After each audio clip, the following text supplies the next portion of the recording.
అందరికీ నమస్కారం అండి. మనం గుడికి వెళ్ళేటప్పుడు ఎలా వెళ్తామండి? దేహశుద్ధి, మనశ్శుద్ధితో వెళ్తామండి.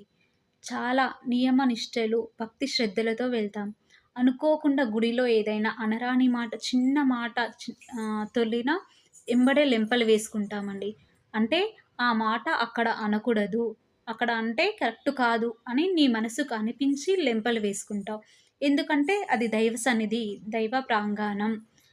అలాంటిది ఈ ప్రపంచమంతా దైవ సృష్టియే కదండీ! ఆయన సృష్టియే కదండీ!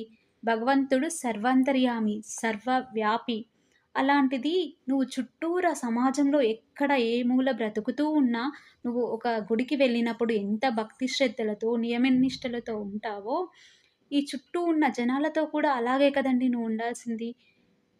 చీటికి మాటికి కయ్యానికి వెళ్ళడం, ఇతరుల పైన నోరు పాడేసుకోవడం, మనసు నొప్పించే విధంగా, బాధపడే విధంగా మాట్లాడడం, చెడు కార్యాలు తలపెట్టడం, పరాయి వాళ్ళ సొమ్ము తినడం, పరాయి వాళ్ళ జీవితాలని నాశనం చేయడం, ఇలాంటివి చేయకూడదు కదండీ! ప్రపంచమంతా ఆయన సృష్టియే.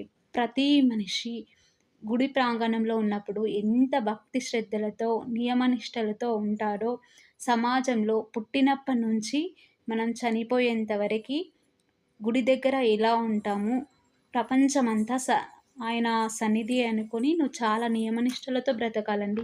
అప్పుడు కదండీ నీ బ్రతుకుకంటూ ఒక విలువ ఉండేది. ధర్మంగా బ్రతికాడని నువ్వు చచ్చినా గుర్తుపెట్టుకుంటారండి. అంతేగాని నీతిమాలిన బ్రతుకు బ్రతికితే నువ్వు బ్రతికున్నా చచ్చిన వాడితో సమానంగా చూస్తారండి. ఆలోచించండి. ఇదంతా దైవ సృష్టియే అండి.